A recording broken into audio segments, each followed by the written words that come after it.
I do remember him saying to me, "Hey, do you know Brad Wike? He's from Peerless." And I said, "Isn't that one guy who's on the commercials who looks like he could be on a toothpaste commercial? His smile is so Shiny white Yeah, teeth. did you see that little ding where the pretty little white, pearly white just like shines? I'm like, he goes, "Yeah, that's the guy."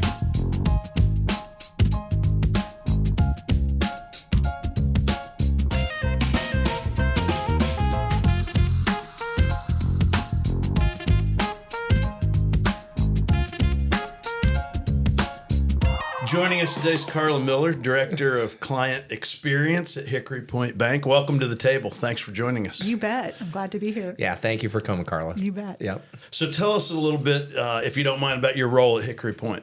Well, I am in charge of advertising, the public relations, community outreach, donations, that type of thing. So a little bit of everything that doesn't have to do with money. Yeah.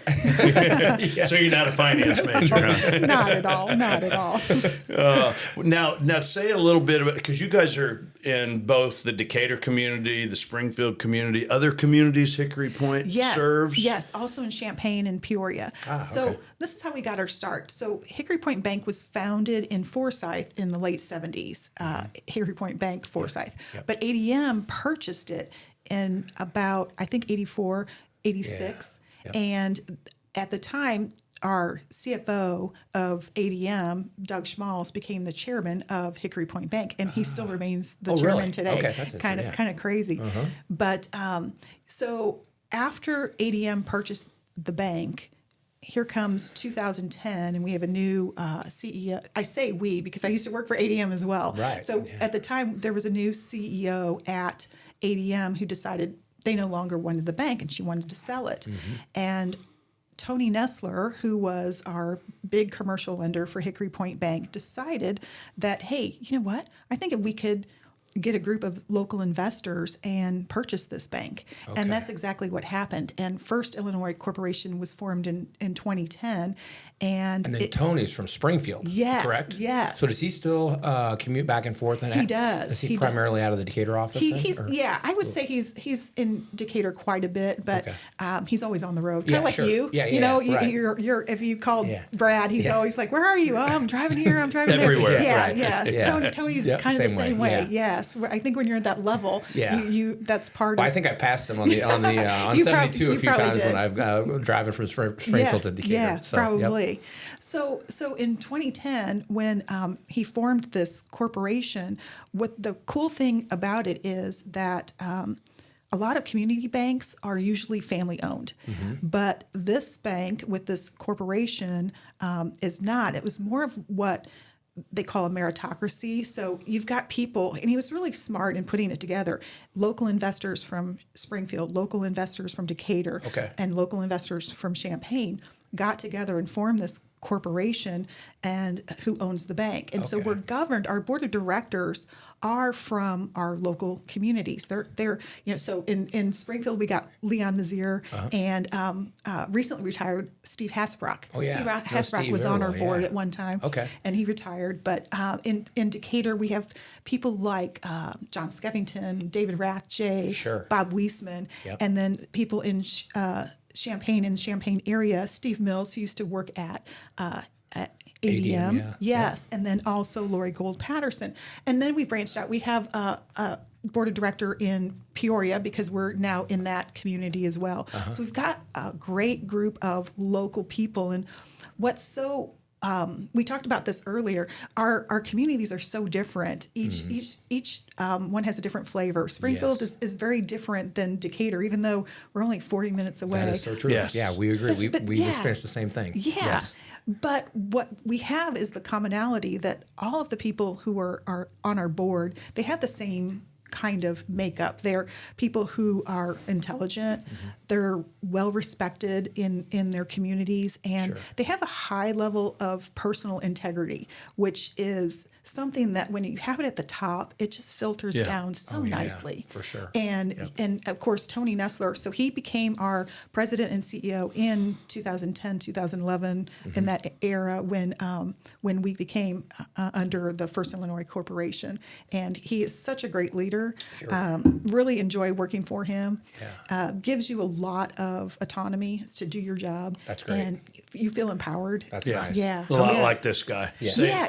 Really. I do. And those are the best leaders, those who they trust their people to do what they hired them to do and give them the autonomy and the freedom to do that. And not only that you have that freedom, but you feel fulfilled in your job too. Absolutely. Because you know that you're going to make a difference, and you don't have to go to through a lot of hoops to do what you want to do. Sure. It's maybe one phone call. Hey, Brad, I'm going to do this. Yep. And Brad be like, sounds good. Yeah. You know what you're doing. Right, I exactly. trust you. Yeah. Yeah. Do you spend most of your time in Decatur still, or do you bounce around to the different? I do spend most of my time, just because with technology, it's easy to Sure. To spend most of my days in Decatur. But I think, oh gosh, this month I've been to Springfield probably 4 times already. Yeah. I'll be back again in a couple days. So it's so funny. People think, I got to go all the way to Decatur or to Springfield. Right. Got to pack a lunch. I mean, we're 40 minutes drive. Right, it's not far, that far. yeah. No. But you hit touched on something though a minute ago, that we're not that far apart, but very different communities. Yes, we Which are. is one of the reasons we wanted to have you on, Yeah. because we, our corporate office is in Decatur, and we have our location here in Springfield. We serve all the communities that you mentioned that you guys serve, and we were really just curious about your take about the differences in the communities, because you cover so many of the same ones. Very different. I spent, when I first started this job, maybe 2015, 2016, I spent the summer here, commuting every day, because I wanted to understand and get a feel for Springfield, and it is different. Like I said, there's a lot of great things that are common, that we're all from Central Illinois. We all have good work ethics, that we care about our communities, but the way we approach it is different, and maybe the makeup of the people are different. I think in Decatur you have ADM, so you have a lot of people coming from out of town that have settled and stayed in Decatur. Yes. I'm one of them. I didn't come from ADM, but I was not born and raised in Decatur, but I've lived there now longer than anywhere else. My kids were born and raised there. Yeah, sure. And so it is my community now, but I was sort of transplanted. Whereas in Springfield, I think there's a lot of people like the Maziers and the Nestlers and other people who have generations and generations of people. And not only are you meeting their sons and daughters, but now their grandchildren. And you're just like, wow. And people move back here, like they even do. the younger generation, even Yes. today, like the kids that I know that are of my friends that are, getting out of college or law school or their MBAs, they're moving back here to either be in the family business, maybe work for the bank, maybe work for American Metals, people like that. And it's such a great testament to the community that they want to come back. And there's a time I think we all want to go away from home for a little while, but then to know that they want to come back, it's really special. Yeah. It's a special environment. Well, tell us about your time at ADM, because that's when I first got to know you, and I know that you're very humble, but you had a big job there. Oh, and thank you. talk a little bit about maybe where you started and how you ended up where you were at ADM, because I know you did a lot. Oh, well, yeah. So I kind of fell into it. I honestly, I used to work in Springfield for a community action agency, and at the time they were zero funded from the government, and this is back early maybe 1990, 91. And I thought, I got to get a job that's not with the state, because Rodney, my late husband, he was a state trooper, and I'm like, we can't both be working for the state and one of us get zero funded, or both of us no job. And so I just flooded the whole area with resumes, thinking hopefully somebody would bite, and ADM did.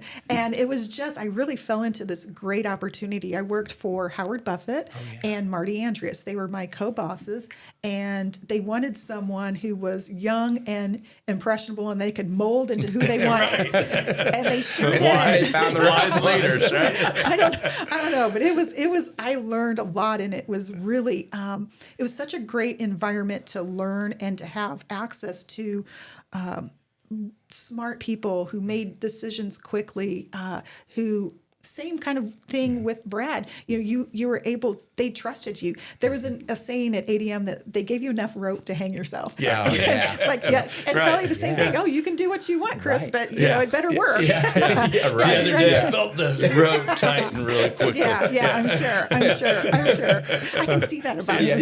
Yeah, not very often. Speaking of I'm Howard kidding. Buffett, though, could you Yes. ever have imagined that he would be where he's at today with the influence he's had in the Decatur community, which is phenomenal, at least from Springfield, incredible. seeing what Yes. he's done and Incredible. his foundation. Yeah. Well, I mean- when I first, so this is how naive I was, and this is pre-internet days, is that I knew I was interviewing with Howard Buffett. I didn't know who it was. Yeah. And I called somebody, and they're like, he's Warren Buffett's son. I'm like, who's Warren who's Buffett? Yeah, I know. Sorry, Howard, if you're watching.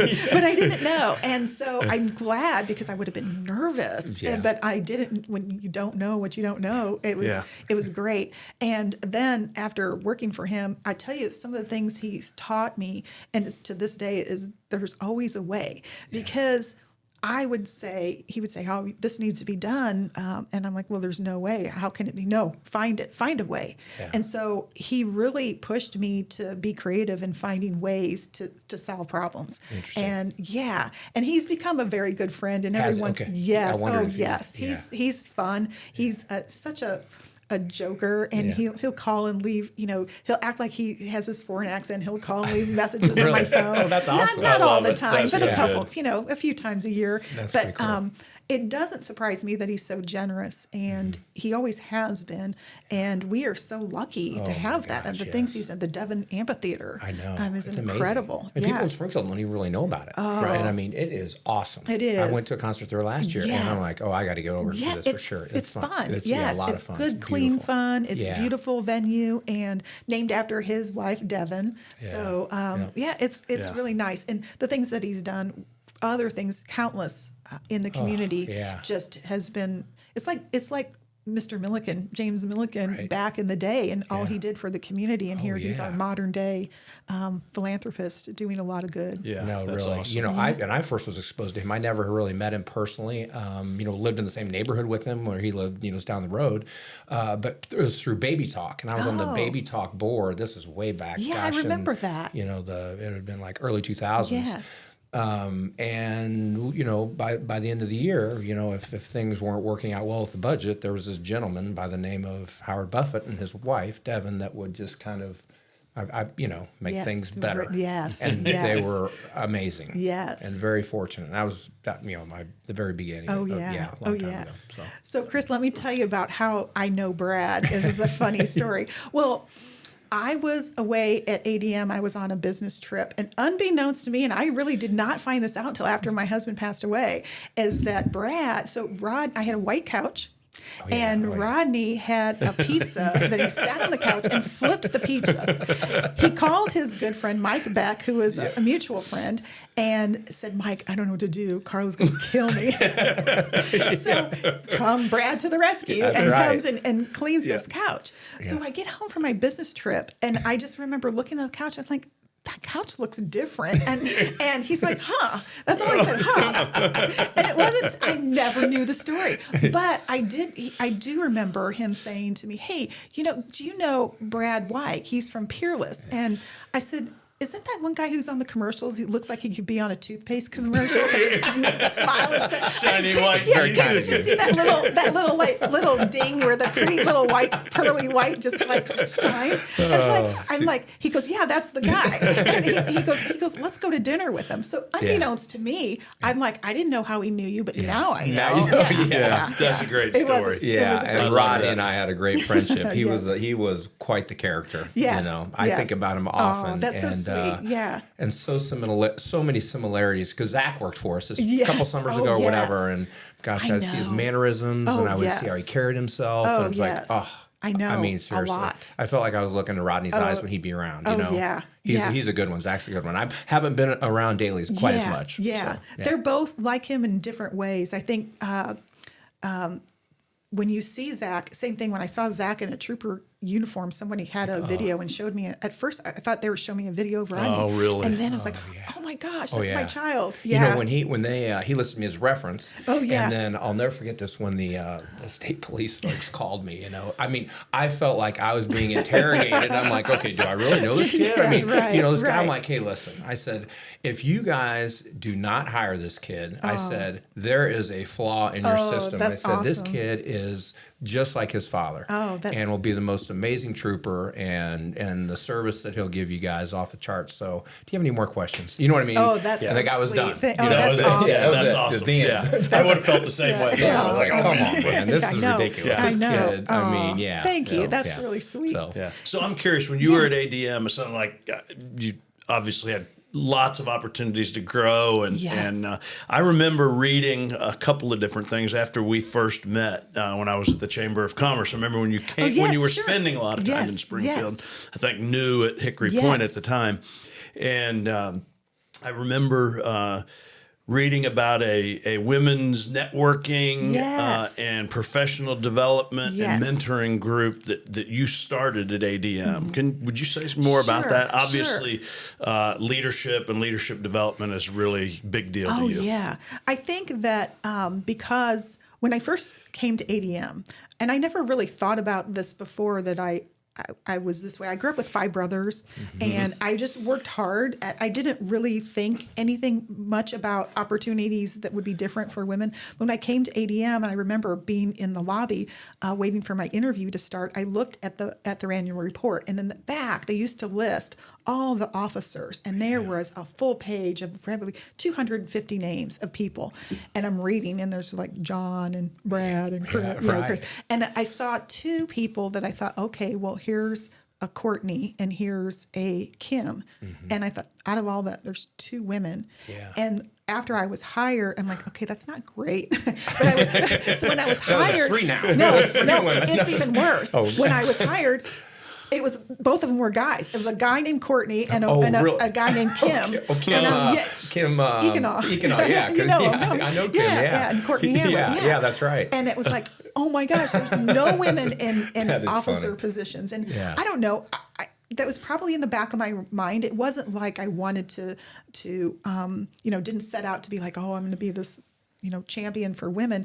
But I think as I was going along and struggling and looking for mentors that were female, I realized there is no female mentors. And there were a few great women who are in leadership positions, so I don't want to discount that.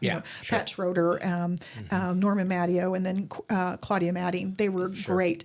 I was looking for someone who I could learn from, and I realized that it wasn't there. And so I needed to start my own group, and I needed to make sure that I could help mentor women coming in so they have somebody that they could look at as a role model.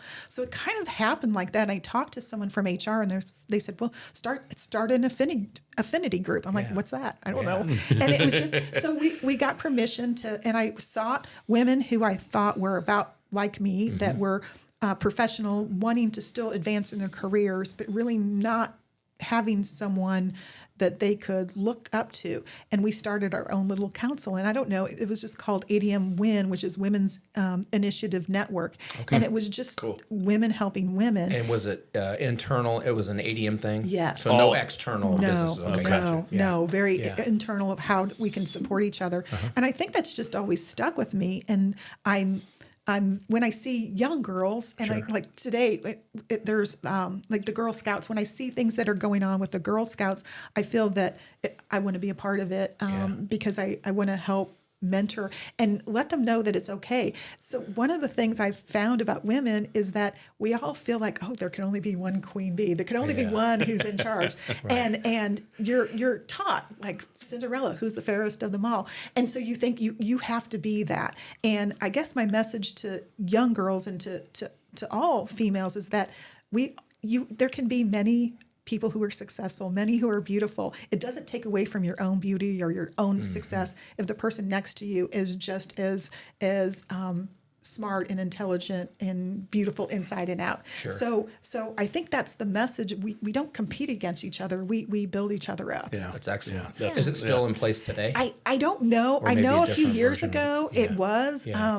maybe pre-COVID, but as of COVID, I hadn't heard. So I'll have to check up on it. But Yeah, I hope gotcha. so. That's Yeah, anyway. that's awesome. Yeah. So how long, what years were you at ADM? And if I'm not mistaken, you handled all marketing, right? And Yes. were you company spokesperson as well at one Yes. point in So time there? I was. So I started in 1992 and stayed till 2007. I left Okay. because Rodney died. Rodney Gotcha. died in my husband died in 2006, and I hung on for as much as I could, but it was too hard. Yeah. I had two little boys who really just needed one parent to be there for them, and I thought it was the right decision. I don't regret it. Do I miss that all that went on there? Yeah, and I miss my friends, but as you know, businesses change and people change, and they're all retired anyway Yeah. at this time. There's still some people like Chris Cuddy who's there who I just adore. Oh, yeah, Yes, he's a great really. guy. Yes, he Yep. sure is. Did most of the people that I knew that you knew that were, Yes. a lot of those ADM folks moved, didn't they, to like Chicago or the Yeah. executives? Yes, the so- Joe Tietzes. And, Yes, they you know. did move. I think, gosh, I'm trying to think of what year they started in Chicago. They do Yeah. have a location in Chicago where now their chairman resides. Gotcha. But I don't know how many people are there. Okay. But yeah, some of the same, Yeah. like Bruce Bennett, Yeah, some people that we know, right, yes, are all gotcha. over there. Yeah, good guys. Yeah. for sure. So it was great. I learned a lot, and what really has helped me in my job today, because I was media trained by people in Washington D.C. who trained presidents how to answer questions when they're on on hot fire. seat, Yes, on the oh hot gosh, seat. yes. Yeah. And I was able to learn how advertising and media buys work in those types of environments. We were buying huge amounts of advertising at a only time. imagine. Yes. And So not trying to yes, get into the yeah. whole Anheuser-Busch deal, but did you have to ever go through anything like a really tough time at ADM? Oh, yeah. And help with how are we going to handle this now? Well, yes and no. So we back in the day at ADM, they had the price fixing scandal. Oh, that's right. That was took that. half- You- so yes, you were I there was then? there. Okay, Yes. gotcha. But I remember that, They yeah. brought in. I mean, they brought in lawyers, and the lawyers had pretty much dictated what was said Oh, I and what see. wasn't. Gotcha. So I Okay. didn't really have to do that. But I dealt with more things on a local level. If there was a strike or something like that, and Gotcha. so Okay. what was good and bad is that I don't know. Now I see a pattern because I don't really know banking as far as the financial part, but I didn't know the ADM, like how the plants ran or Right. what this chemical did or what this Right. process was, Sure. which is kind of good because then I won't say anything that I don't know. Yeah. So I would talk to the different researchers. Okay, I'm having this press conversation. They're wanting to know about XYZ, explain the process. And they would really bring it down to a process that I could understand, like making coffee and how the Yeah. filter works and Gotcha. coffee. And so then I could explain it to the press, and the normal person could understand because Sure. I'm a normal person. right. And I need Yeah. to Yeah, understand makes as well. sense. Yeah. Yeah. So kind of same in banking a Yeah. little bit, kind of Yeah. like, okay, help me understand what's going on. Like the PPP situation, I'm sure you were all affected by that. Oh and- yeah, without a doubt. Yeah. And we were thankful for it because our dry cleaning business, we're off Yes. close to, gosh, I mean, we're half the revenue today that we were Yes. prior to COVID because, Yes. it's more common, even with bankers and, Yes. and people are more casual today. Yes, I yes. mean, you would never see an insurance agent, Yes. if you will, Yes.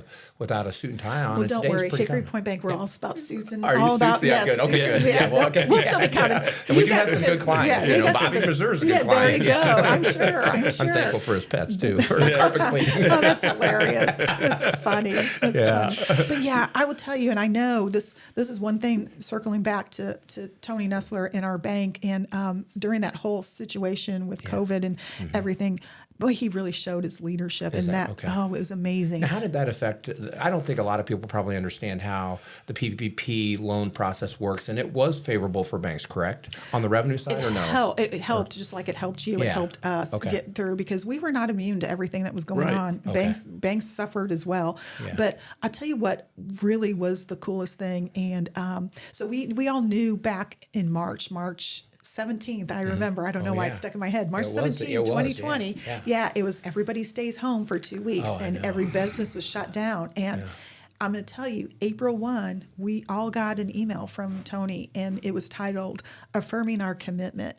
And he basically said all of our friends and businesses and communities are suffering. People are losing jobs. Yeah. And now more than ever, we need to just stay close to our vision, and we do not we don't want to take advantage of that situation. We never prey upon anyone in adversity, and we help them, and people are looking to us as a strength of leadership, as a source of strength, I should say.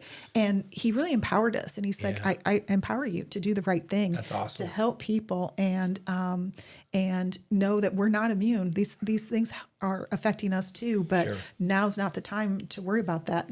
Just stay true to your values. And it was it really, at the time when, even our president, nobody was really saying anything. Everyone was looking for guidance. And here, our president of our bank is saying, here's what we do. That's great. Yeah. Because none of us knew what to do. When you think about it, I mean, and most Winging of us, it, based on, our ages, we've Yes. never been through anything like Nothing. Yeah, and I remember, as you said, that March 16th or 17th, right? Yes. They talked about 15 days to flatten the Yes, curve. Okay, yes. so it's going to be a couple weeks and we'll be back. Yeah. Right. Well, it wasn't, as we all know, it wasn't a couple weeks. Yes, It was yes, a couple years. Yes, Yeah, right. Yeah. yes. Exactly. And we took our hits, and I think the same thing. We really tried. I mean, there were days when we looked to say, okay, how are we going to staff our locations? And I'm proud to say that we never closed a location. Yes, we shut the lobby down to normal traffic. You had to drive through or by appointment. Right. But we were never closed because people wanted access to their money and needed yeah. access. Right. Absolutely, yeah. And our people, like the Jeff Rays and Bob Maziers and Kevin Schultz's in Springfield, and Matt Fairchild in Decatur, and Time Chris Funk, they were doing PPP loans nonstop. Nonstop, They got right. no sleep. They would maybe take a couple hours of sleep and then get up and go at it because and that's the difference of community bank, because they knew that it was the Brad Wikes or the Chris Hembroughs, the people that their kids go to school together. They see you at the restaurants. They play golf with you. It's like they see you at church. They don't want to see you suffering. So they're going to forget the sleep and get those PPP loans done. And there was a lot of work, and they just did a great job of making sure that we could do our part to help the communities. That's awesome. Yeah. And I remember calling our banker, John West, of course, and he reassured me. He said, just get the paperwork filled out. And it was like no time. Yes. And I was like, I could go back to sleep at night, Yes. knowing that I could make payroll for everybody. That was and the that thing. Nobody, because, he's paying for college, right? There's people that count on their paychecks regardless of whether we're working. Yes. So, no, I mean, really. Yeah. At the end of the day. And having that community stick together like that, and you know it too. You went to restaurants and they're doing drive ups, Right, and you I support them, and you buy a steak, a $30 steak in a cardboard container. Right. You're like, okay, but I'll do it because I want you to stay. I That's I right. want you to survive this. Yes. Yeah, and it's just crazy. It is. I agree. Yeah. So. But So we got through it. Yeah, we did. Thankfully, Yeah, it sure feels like we're on the other side of it. Yeah. So you've had obviously tons of experience in the business world. Yes. And I know folks think really highly of you. One of the questions I always like to ask people is, if you could look back 20 years at who you were 20 years ago, knowing what you know today, what advice would you give yourself back then? Gosh. I don't know. I guess I would say still marry Rodney Miller. Still stay the course. Yeah. I think is maybe everyone is with their families, and I had really great parents who laid such a good foundation of what was important and what wasn't. And sometimes when you are, I was in a place like ADM where it's so fast paced and money is thrown around, and you maybe lose sight of what the most important fundamentals were. And I got reminded about that once Rodney died. So I think just staying true to who you are, know who you are, and know that what you bring to the table is of value, and and that everything's going to work out, Yeah. and that, money isn't everything. It's happiness. Happiness is Yeah. what's really important. So I think I would tell my younger self that, because everybody wants to be Right, successful. absolutely. Everyone wants You are so right, and chasing it's so easy when we're chasing the professional dream, whatever that looks like, for folks to forget about those what really fundamentals. grounds them and what their own Yes. personal Yes. core values are that Yes. they live by and that really define who we are. That's why I quit my job at ADM. I looked at, after my husband passed away, I had these two boys, 9 and 11. And if you look at and you realize it was a big slap in the face, what's the most important thing? Right. And they were the most important thing. And so I changed my lifestyle that I could be there for them. And I don't regret it. I probably drove them crazy, but I don't regret it. Too bad. Every Well, mom based drives on their the kids results crazy. that where they're at now in life, you did a heck of a Well, job, thank and I'm you. sure there You're was sweet. other family members and close friends that helped as well. Yeah, But oh, yeah, I had a big those circle. Boys, Yeah, those yeah. boys are sharp. Oh, well, So, thank you. Yeah. Thank you. Well, thanks for joining us You today and bet. sharing your story. We sure appreciate your Well, time. I Yeah. appreciate you guys, and best of luck. And thank you always for considering Peerless, and Oh, that you're a yes. great client, and a Oh, great thank customer. you. So thank you. Oh, you bet. Yep, you bet. Great to have you. Thanks. You bet.